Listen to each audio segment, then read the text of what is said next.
YouTube. Our YouTube channel is at Eagles FM Abuja, on Twitter, which is X, at Eagles FM Abuja, on Instagram at Eagles FM Abuja, on TikTok at Eagles FM Abuja. Do well to give us a following, give us a like, and subscribe, of course, as well. And we would have indeed a great time. Now, what are we looking at today? Amidst every other concern that's been going on, especially with the Economic and Financial Crimes Commission that's talking about the EFCC, right? We're looking specifically at a topical issue that borders and covers the EFCC chairman decrying public, corruption in Nigeria. And yes, to have this conversation with you or with us would be some great guest, powerful personality, I might add, who have indeed allowed for their words, their thoughts, to shape the course of how things are being run in our dear country, impacting us in ways that is beyond mention right there, cannot be quantified actually indeed, because it has gone blown up, every sort of chart that in this regard. Talking about Dr. Austin Maho, who is a lecturer and public affairs commentator, publisher, Daybreak Nigeria newspaper, as well as the Right Honorable Daniel Atai.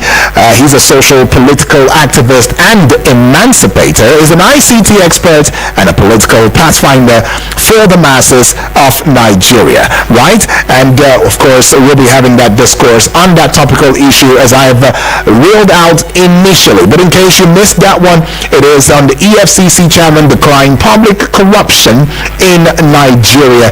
Just recently though, of course, the EFCC chairman, Mr. Ola Olukoyede, has expressed concerns about the destructive impact of public corruption on Nigeria's development. Corruption, of course, in government agencies, economic development and growth.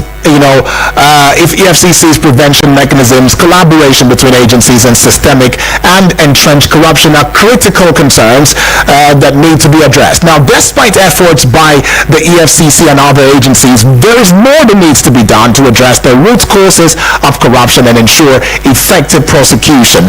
Right? In a related story as well, the EFCC, the NFIU, and other stakeholders have identified money laundering and terrorism financing as significant challenges to Nigeria's economy. And these crimes are not peculiar to developing nations. And the international collaboration is essential to combat them. Now, the EFCC has also recorded some successes in convicting suspects related to money laundering, and the NFIU is committed to somewhat protecting Nigeria's financial system from abuse.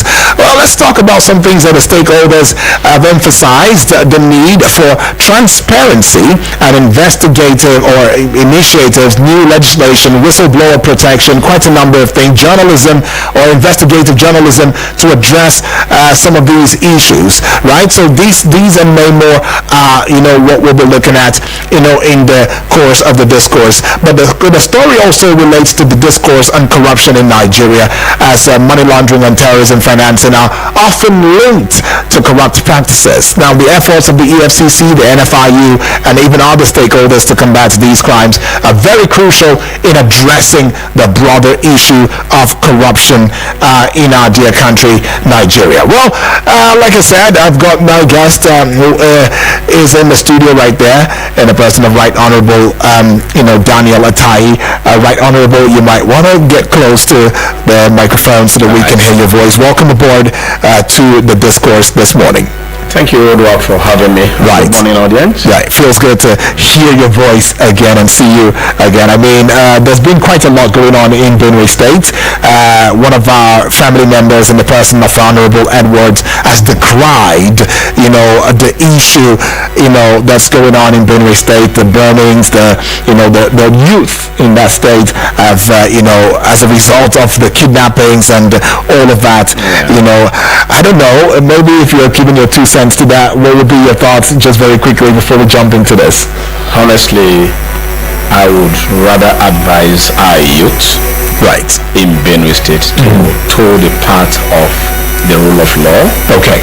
We understand the failure of the government in tackling the insecurity issue that have been predominantly going on in Benue State for years, particularly the herdsmen, farmers crisis that have taken hundreds of lives, thousands of lives, if I may say. Right.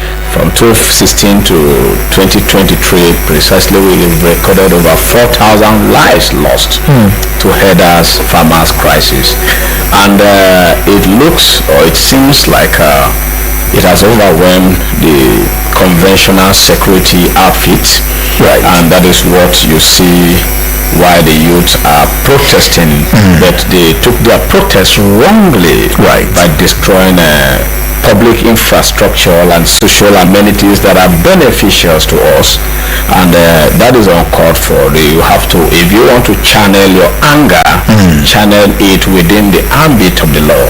I think there are several ways you can petition the IGP, DGSS, to the presidency. You can write a petition to the National Human Rights Commission and all NSCDC and so on. And you can insist. You can take your protest to their offices and say we're not living here, instead of destroying public infrastructure. And you know there is a political tension in Benue, between the SGF and the governor. And it's like a father and son issues. And I tell people who are playing the psychophancy to both of them now that they should be aware these persons you see tomorrow will come together. We have been loyal to politicians now. We have played the game of loyalty, going extreme even to create enmity.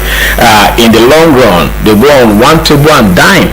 Wow. And then you become the topic of the day. So if we're playing the card of loyalty or trying to play psychophancy to prove to our bosses that we are loyal, the best way to play it is to be prudent in your jurisdiction, in your own assignment as a loyalist. What do I mean? If you are a caretaker chairman, for instance, we heard so many caretaker chairmen are victimizing the SGF loyalists in Benue. We also see that the SGF loyalists at the national level are coming into the states to, challenge the governor's loyalists. This is not a better atmosphere, political atmosphere in Benue State, where development have been undermining the people. The people have not gotten enough dividends of democracy since the fourth dispensation of this democracy. We would want a synergy. We would want a peaceful environment between these juggernauts, these political leaders, so that we can have a headway in a peaceful atmosphere. Some of us have been victimized because we support certain persons, like my principal. I wouldn't want us to jump into all of that. It was supposed to be a brief discourse, but I understand how critical the Benue State issue is. Yes, I get that. They'll tag you rebel, they'll tag you cultist, they'll tag you this, so that they'll just find a way to nail you. And because of your loyalty to their opponent, and this kind of political animosity is not welcome in the 21st century. What is needed is to provide dividends of democracy regardless of whoever is your opponent. All right, let's jump into the conversation now. EFCC chairman decrying public corruption in Nigeria. Well, Nigeria, as we all know, is a rich resource and potential nation. In fact, many have said that we are too rich to be poor and too poor to be rich. I don't know how true that saying goes, but we have been struggling with debilitating effect of corruption and economic stagnation for decades, and as a country though navigating its way through the complexities of development, two recent events have brought the issue of corruption and economic growth to the forefront, to the front line, if you ask. The Economic and Financial Crimes Commission EFCC chairman Mr. Ola Olukayo Koyede has lamented the destructive impact of public corruption on Nigeria's development. Now, he didn't say just political corruption; he said public corruption on Nigeria's development. Meanwhile, the Senate has moved to reconcile, of course, Minister of Federal Capital Territory Nyesom Wike and Senator Ireti Kingibe. They were highlighting the need for unity in addressing the nation's challenges. Well, we are hoping to, by this, delve into some of these issues, and of course, look at the most recent, which has has been the place where the EFCC as well as the NFIU, right, and other stakeholders have also come out to decry money laundering and terrorism financing as the bane of what we are facing in our dear country, Nigeria. Well, if I may come to you right now at this point in time, I mean, let me, allow you to recall the fact that just recently too, the president had, given a strong statement at a summit, I think somewhere in, is it Katsina now, or somewhere in the north though, northern states, one of the northern states, where he said that, look, it will not be condoned anymore the fact that people from the civil service or civil servants in Nigeria would, in the name of the Japa syndrome, go outside the country and still be earning, in Nigeria while they're still earning in the UK or wherever part of the world that they may find themselves. And he had said that the punitive measures would not only be given to such a person, to refunding all the monies that he has been enjoying, or him or her has been enjoying, but that whoever the gang up that has aided and abetted that very process would also be given a punitive measure, in that regard. And now the EFCC coming out to also saying that, look, as it stands, that it is the public servants themselves that are indeed aiding and abetting. And then some would want to very quickly say that, is this corruption thing not from the top to bottom anymore, or is it now from bottom to top? Where is it indeed coming from? But just before you add your voice to it, let me also bring up, to the discourse, our guest in the person of Dr. Austin Maho, right? Dr. Austin Maho, welcome aboard to the discourse this morning. Yeah, David, good morning. Nice to be very well. Nice. Right, so Dr. Austin, I mean, this is where we are at. EFCC boss Olukoyede coming out to decrying the state of public corruption in Nigeria, saying that, of course, the public servants as well are complicit to the corruption that we face in Nigeria. And of course, they have also tourism financing, right, in Nigeria as it stands. Let me start with you. Forgive me. Let me start with the doctor right now. Doctor, if you were to put your 2 cents on this one, what would come to your mind in this regard? What we are seeing is the general state of corruption in Nigeria. From the highlights on this problem, they are doing their best evidently. And when you listen to him speak, it is a reflection of the enormity of the situation we find ourselves as a country, of how deep, corruption has eroded public life, and of course, the civil service. A situation whereby, somebody has already left the service, traveled out of the country, and for a period of 2 years, which shows that the problem may be deeper than it seems. It may just be a tip of the iceberg. That many of those who are employed in the civil service, who are not doing any job and are outside the country, they are drawing salaries. So evidently what you see is that it is a ring. It's not possible for one individual to have done that. And if you read that story, you equally know that from the statement we gathered, there's a ring of people involved, and that salary that he's drawing, I'm sure he's not only the one. There are several others who are still drawing salary when they ought not to be. It's being shared among many people within that ring, within a circle that is responsible for perpetrating that corruption act in the system. So it shows that, look, whatever we are doing as a country, there are too many loopholes that people are exploiting, to game the system. How is it even possible? If you look at when government came with the integrated payroll system, right?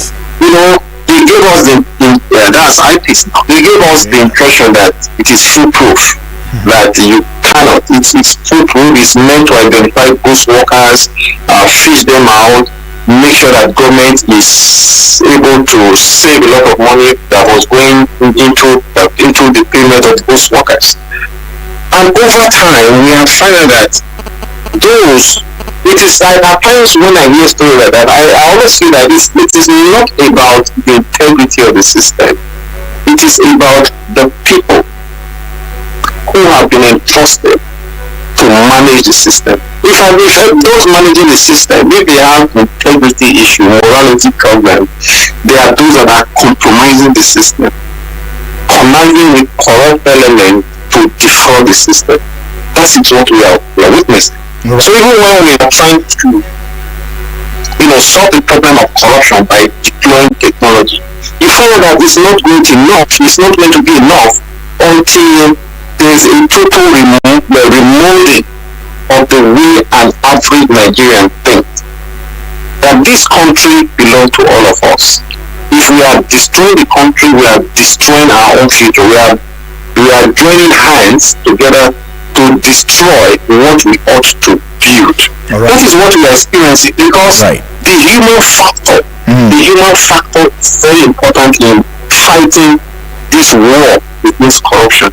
Okay. And if you look at some of the statements being made by the chairman of the EFCC, it comes to that because it has been revealed that a significant portion of our national GDP is being eaten up by corruption. Corruption is destroying the very heart of the federal. Yeah, 20% of Nigeria's GDP, indeed. It goes into corruption. Yeah. So you see we have a big problem on our hands. Right. And when you deploy technology is not working. It means we need to equally focus on the human factor. Who are we as a people? Okay. That we can deploy solution, and we are the same ones, individuals, civil servants, politicians, who will still go around the system, compromise it, and let me put a peg to your thoughts right there. I mean, you made some salient points right there, and there are some concerns that border around, the corruption that within the government agencies, and indeed a question would come to mind: how do corrupt practices affect public trust in government institutions? Seeing that, according to the EFCC chairman, public corruption is the bane of development in Nigeria, and the corruption in government agencies undermines the effectiveness of public institutions. It erodes trust. It diverts resources away from essential services. In fact, let me bring a report by the Nigeria Bureau of Statistics as of 2022 revealing that corruption accounts for approximately 20% of Nigeria's GDP. That's talking about the Nigeria Bureau of Statistics right there. Right Honorable, if we are looking at it from the place of economic development and growth, Nigerians will be asking the question of how does corruption impact the livelihoods of our ordinary Nigerians when we know the corruption in itself hinders economic development by discouraging foreign investments, stifling innovation, distorting market capitalization as well as competition. And the World Bank estimated that corruption costs Nigeria approximately 2% of its GDP annually. And that translates to a very significant loss of revenue that could be used to improve infrastructure, healthcare, and even other, education and all of that. Do we need the World Bank to tell us that we are corrupt before we are ready? It seems like we always wait for the international community to tell us. Do we need the international community to alert us how our monies have been stolen in this country to Europe and America? Wow. Do we need the international, Transparency International to indict Nigeria before we know the situation we are in terms of corruption? Or do we need who? We don't need Europe and America to tell us that we are corrupt. We are corrupt because they aided the corruption in the country. They aided it. Okay. They aided and abetted it. They decide who rules this country at times. Because corruption has different facets. You're talking about financial corruption. The institution that is lamenting now, is it not government institution? Right. Is it not the Economic and Financial Crime Commission? Is it not under the Federal Republic of Nigeria? Apart from EFCC, we have the ICPC. Right. We have the MFIU, the Financial Intelligence Unit of the country. So, if you have these bodies, these institutions, these agencies, or these departments to fighting corruption, financial corruption, yet corruption is still winning, then you should know that if the head is off, what will the neck do?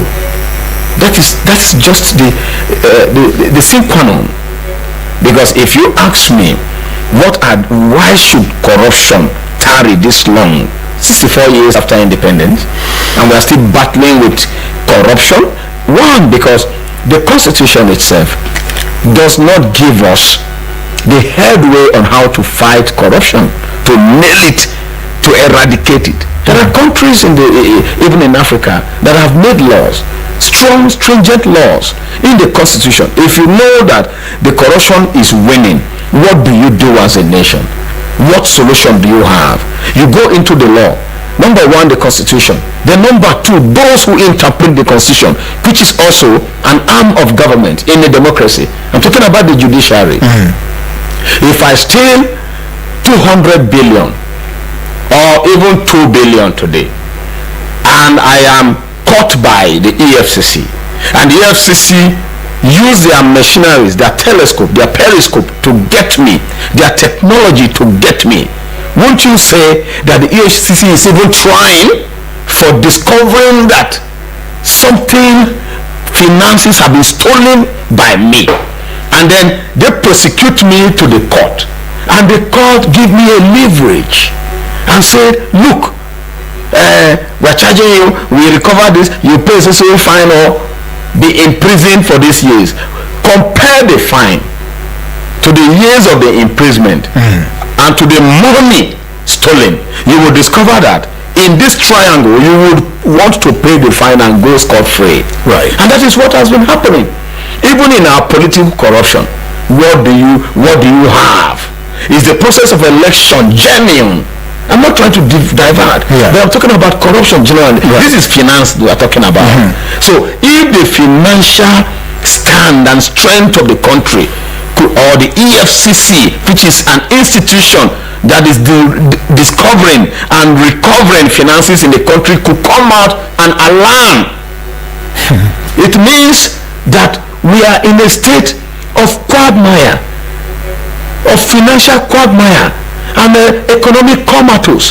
That is where we are, and we are struggling economically to make ends meet for Nigerians, and we are pretending. So in my own opinion, if the EFCC have no power of prosecution, because in Europe and America you have corrupt related courts where people can be tried for specific crime, especially financial crime. It is not all the time that you go to Supreme Court or you go to appeal court, or somebody takes you to what court you have. You have to have a specific court for the EFCC for financial crime, so that persons found guilty or organizations found guilty, culpable, can be prosecuted and meted with the maximum penalty. And when we're talking about maximum penalty, we are not talking about option of fines, because if you want to eradicate crime, then deal with it status quo. Deal with it straight ahead. Don't pretend, don't romance it, don't pretend that you are fighting it when it is fighting you and you are allowing it. That is the situation we are in Nigeria. We bring political bureaucracy over everything. The other time I told us here that our country cannot move on because we do not have trajectory. We build our nationalism on ethnicism or ethnicity, on tribe and religion. You will see what the EFCC have discovered today. Before you know, the persons they are supposed to prosecute, religious body will intervene. Right. So the theology of neo-colonialism will come in. The religion now, the religious body now want to intervene that this one is our own, or the ethnic one is our own, or the tribal person that is in power, that is very powerful, want to intervene and say this one is our own, please, how do we need this? No. So the corruption can always prevail because we drive our democracy, we drive our institution on these three tripods. Let me put a peg to your thoughts. Dr. Austin, I mean, you've heard Right Honorable Daniel Atai right there, coming from the place of, looking into the competency of the EFCC, number one. If I'm not mistaken, Right Honorable, you're saying that the EFCC is somewhat overwhelmed. Yeah? No. Empowered? Not overwhelmed? No, they have been doing incredibly well. Okay. But they do not have the power of prosecution. Right. Now, for you, Dr. Austin Maho, in the place of competency, in the place of empowerment, in the place of adjudging jurisdiction to certain issues, and of course, place of the EFCC having the power on its own to supervise, to ensure that matters that concern financial issues are indeed dealt with and nipped in the bin in Nigeria and all of that, and the Constitution. How do you react to this submission by Right Honorable Daniel? Do you agree? Yeah. Are you in tandem with it? No, there have always been these agitation that Nigeria should come up with or to have a special courts to try corruption cases outside the regular court. I've always supported it. I agree with you totally that look, when it comes to country that wants to deal wholehearted with corruption, because Nigeria has a corruption problem. We cannot go on, treating the symptom of corruption without equally ensuring that we deal with the root cause, and equally ensuring that those courts in the act of corruption are ruthlessly dealt with. You look at a country like China. If you are caught stealing government funds, it comes with death penalty. Right. So the price for corruption is very high, and it's enough to dissuade people, the Chinese citizens, from perpetrating corruption act. So what should we do as a country? We have to, if actually we want to deal with the endemic problem of corruption in our country, we have to make sure that the price for corruption is very high. As it is now, why people are calling for special courts to try corruption cases is because our judiciary is overwhelmed, and our judiciary, significantly, you can describe it as a weak link, or even the weakest link in the fight against corruption.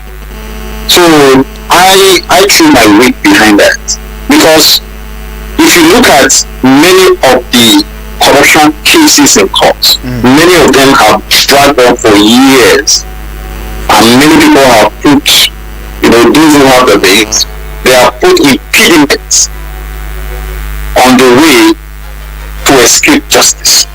You can just look around you, look at the so-called elite we have in the system, the political elite, those that are holding high position in the Nigerian government today, those that have populated the Senate, the legislature, that's the House of Rep and the Senate.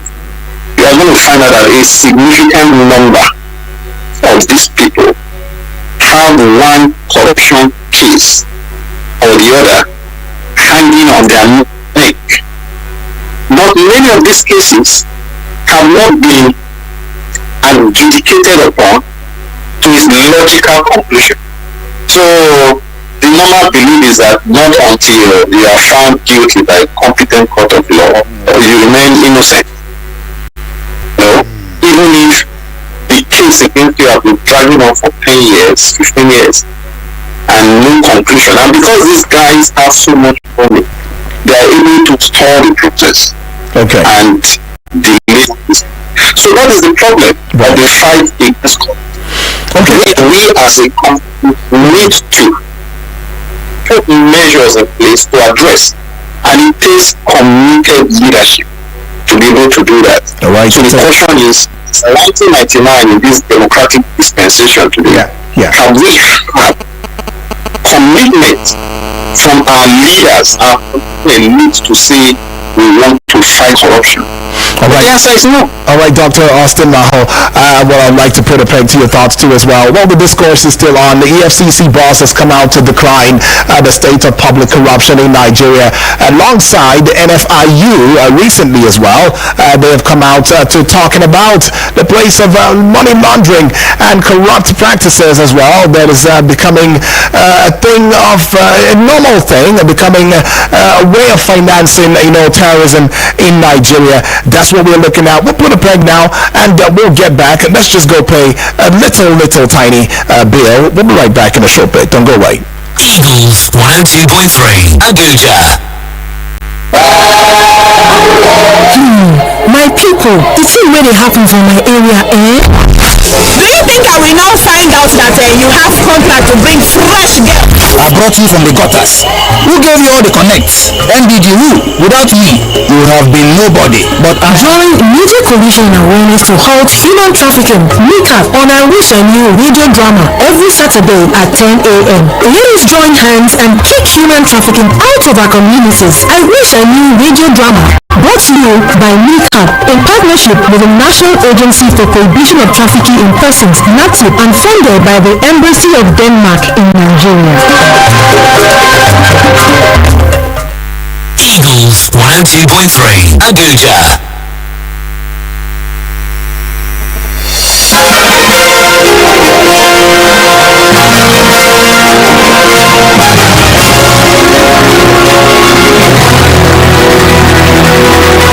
The conversation is still on, and yes, we are opening the phone lines right about now. Please, I want to beg, go straight to the point so that we can cover quite a lot in this conversation as we continue in it. The number to call to add your voice to the discourse is 0907-353-0044. The other number is 0908-766-8888. The WhatsApp portal number is 0909-705-4450. The EFCC boss has come out to decline the state of public corruption in Nigeria, and when it gets to a point like this, the conversation will be about what that is the way forward. If the EFCC in itself, the Economic and Financial Crimes Commission, is coming out to scream and cry and say, oh my gosh, this thing is becoming unbecoming, what happens, to the state of Nigeria now? Hello, good morning.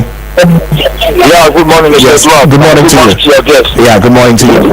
Yes, my name is Undu, taking it from National State. All right, let's go straight to it. Jeff has spoken so well, and when he was trying to, make his take about what just happened, in my state, that is where, I happen to come from.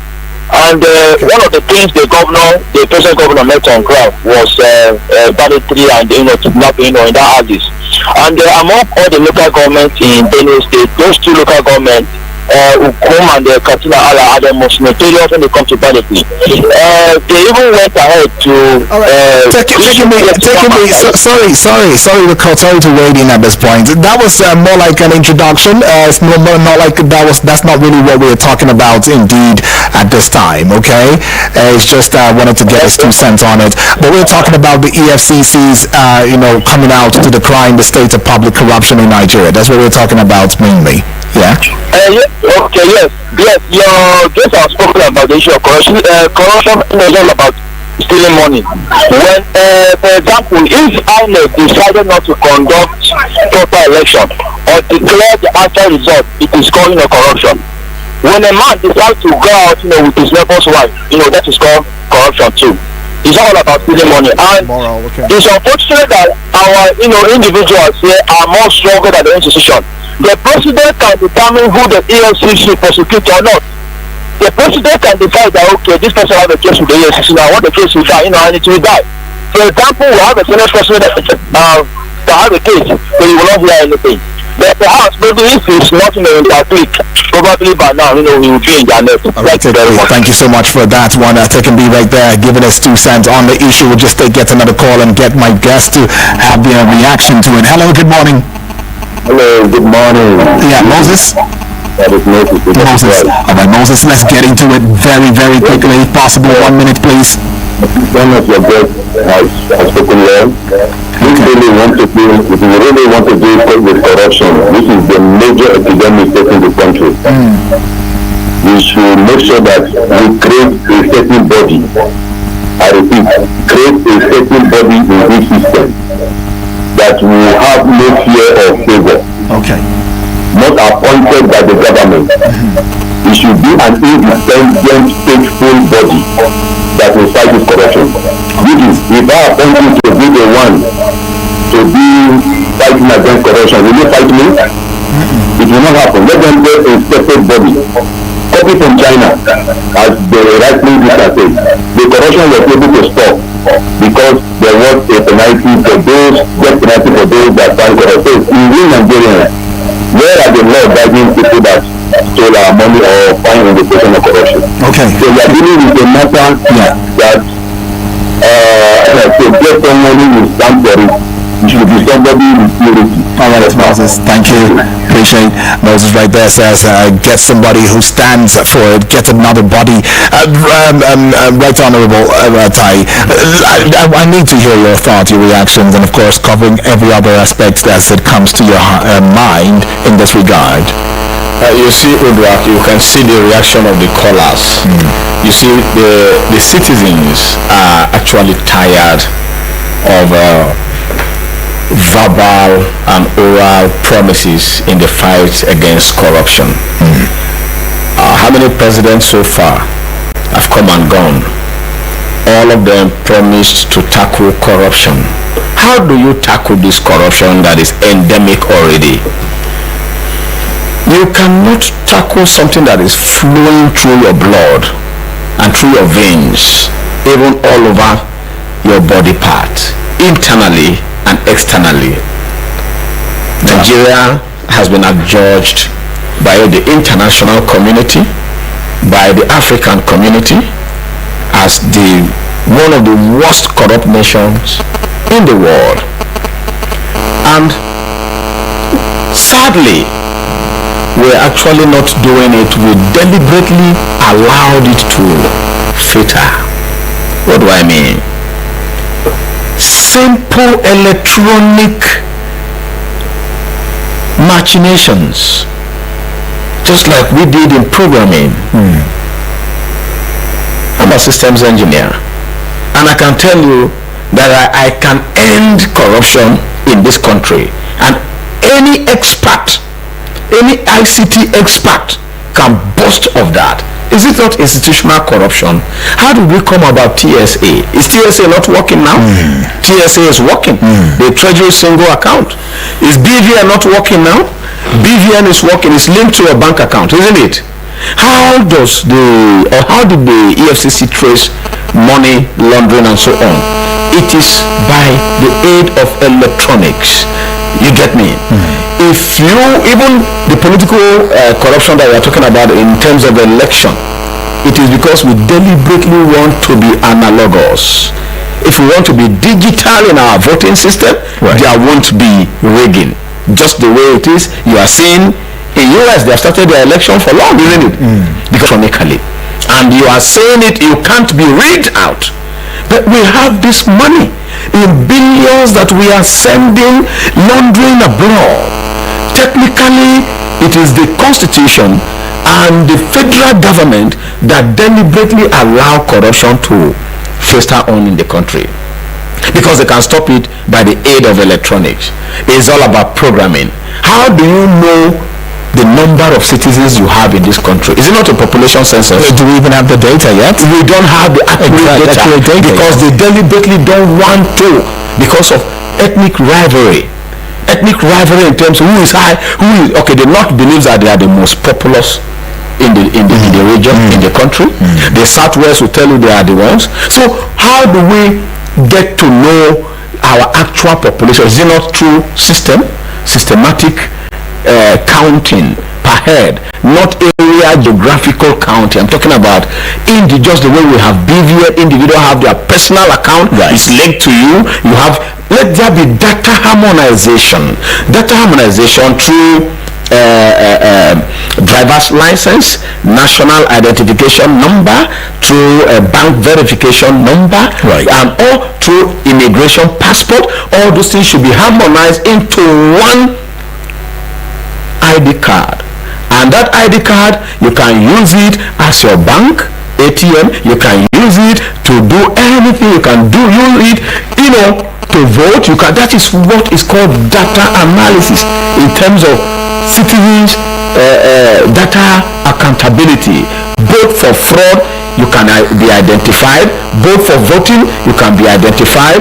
Both for palliative to get to you, you can be identified. So it is a deliberate mischief that the government allow corruption to fester, because the government can actually nail corruption. We have the Ministry of Communication and Digital Economy. Do you know the amount of corruption that is also there? As an expert, I can tell you that daily Nigerians are being defrauded. One, I complained here the other time, with the common man that is just using handset. You are using those MSDNs that you are using. On daily basis, you load card to make call. On daily basis, or monthly basis, or weekly basis, you load data. Data that you load is money. Airtime that you load is money. Are you aware that these communication providers will suspend your data, will have the guts to even give you time that your data will expire, despite the fact that you do not use it, and that data will expire, and the remaining money in that phone, in that SIM card, will be walloped by the communication provider? Is that not a corrupt attitude? Right. How can I save money in a bank and you are telling me that my money has expired when I have not used it?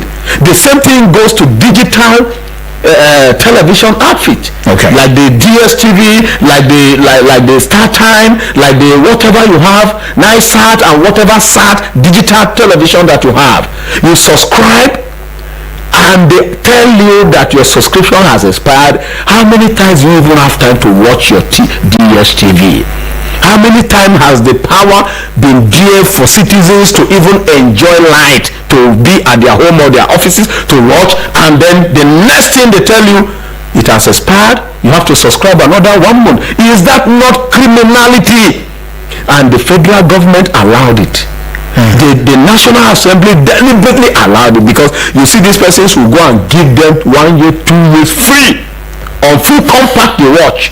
The same thing with data. All right. And that we are using to go. I'm telling you how the country allowed corruption to fester. Okay, I get that. And it is deliberate, because it is like the court now. If you like, go to court. That is the slogan now, the latest slogan. If you don't like it, go to court, because it is like it has become for the highest bidder. So the common man, the common citizen of this country suffers everything, and that have to stop. Right. That has to stop right there. You heard it from Right Honorable Dr. Maho. What would be your own, thoughts on this as a finality too, so that we can see how we can comb a little bit of time just to hear Nigerians talk. The point has been made. I listened to Honorable and I agree substantially with his submission that corruption is endemic. Corruption can be fought with technology. It's just that the commitment by the political class is not there. And like I said earlier, in addition to deploying technology to fight corruption, the human factor is very important. Human factor. Because whatever technology you are deploying, this technology will be manned by individuals. It will be manned by Nigerians. And as Nigerians, the question is always, when we deploy this technology, is it not the same corrupt Nigerians that are going to man this technology? Are we going to heaven to go and bring angels? Are we going to corrupt countries to go and bring individuals to man this technology? It's still us as a people. And that is why in my initial submission, I said we need as a people a remodeling of our thinking to come to the fact, to the realization that this country belongs to all of us. If this country is going to succeed, it is going to fail, not building a country based on institution, not building individuals. We have powerful individuals who are more powerful than the state, who can do everything right, roughshod over any law and go scot-free. We don't have strong institution. The institution we call the EFCC, the ICPT, the Code of Conduct Bureau, the NFIU, that are designed to fight corruption. Are they properly empowered? Are they strong enough to be able to confront corruption early on? And your guest, one of the callers equally spoke about appointment to these institutions. If a president and a corrupt legislature appoints people to these institutions, how do you believe that they can perform independent in the interest of the country? These are fundamental questions. So if we need to deal with corruption in our country, we have to build these institutions in such a way that they are stronger than individuals. And they are acting out to protect the interest of the state. Okay. Well, let's get on to one or two calls right there as we call it a close. Hello, good morning to you. I'm calling from Suva. Straight to the point, 30 seconds please, let's go. Thank you. You see, the EFCC itself has a problem, and it cannot tackle corruption per se. Though these people, when they are coming in, they thought the EFCC is supposed to be what it's supposed to be. But when they come, they saw the EFCC is a different thing entirely. Because we saw what happened during the former government of President Buhari, where the Attorney General and Minister of Justice appoint connived or rather conspired to bring power into this seat. And what happened with Bauer? I think he was released or is still in detention. I don't know. You understand? So if the EFCC is not independent per se, and it has its own court of law to prosecute and punish, I think the EFCC should be forgotten. Right, thank you for for want of time we cannot go further. Let's take yet another call. Hello, that's a miss. Let's just quickly take this one via the WhatsApp portal. This one says, good morning Mr. UD. Right, my name is Honorable Edward from Apo. Civil servants are the most corrupt sector in Nigeria. They are the ones implementing everything in Nigeria, but nothing is going on. If you are appointed now or elected, they will be the one to approach you and show you what to do, that something will come out. Who is implementing our budget? EFCC should look into this. Thanks, he says. All right, taking this one. Hello, good morning. Hello, good morning. How are you? Fine, thank you. What's your name? Where are you calling from, please? My name is Comrade Salim from Suleja Manchester. All right, 30 seconds, please. Go straight to it. All right, we lost that one. Okay, we lost that call, rather. All right, let me see. Let's see just this one now. Hello and good morning. Hello, good morning to you, Dr. Udra. Yes, please, Mr. Dr. Obachido, yeah? No, sorry, I beg your pardon. Yeah, straight to the point, 30 seconds, let's go. I greet your guests. In fact, they have spoken enormously. In fact, as they were speaking, my heart was gladdening in me. They were saying nothing but the truth, the fact and the truth. You see, our system in Nigeria has made it difficult for law enforcement agencies to operate effectively the way they are supposed to. Just like the EFCC, we saw it just recently now. The issue of the former governor of Kogi State, it is still dragging till now, and you can see the effrontery with which the former governor of Kogi State is even requesting that his own whatever is tried in his state, they should bring it to me, bring it to where I have power, where I have control, because I've seated my own boy after me, my own position. So of course, things like this are difficult, and the major problem we have in this country is the judiciary. I tell you, sir, just like your panelists have said, the judicial system is very faulty. Do you know that more of what we have in the judiciary are not lawyers and judges? What we have there are politicians. Those people are successors of politicians. In fact, politicians determine their promotion to becoming a judge and also becoming a lawyer. No, that's what we have. You see them out there. Yeah, you see them. In fact, they even know more than even the politicians themselves. Yeah, okay. They even go to defend cases that are, before the daylight. I mean, daylight cases that are wrong. Yeah. They go and defend it. So you have in a station. What we have today in Nigeria are not lawyers and judges. We have politicians on the seat of Thank you so much. Right there. Well, the more calls are just coming, but we cannot go any further. I mean, I know that Right Honorable had said that the 1 hour mark was a bit too small to get into this. Discussion in other is 2 hours. Right. 1 hour 30 minutes. We'll look into it. We'll look into the audience time to speak their mind. Right. But anyways, I want to thank you. Right Honorable Daniel Atai, you are a social political activist and emancipator. You're an ICT expert and a political pathfinder for the masses of Nigeria. Thank you for, coming on board this morning. Yes, and to you too, Dr. Austin Maho. Thank you. You're a lecturer. You're a public affairs commentator, a publisher, Daybreak Nigeria newspaper. Thank you for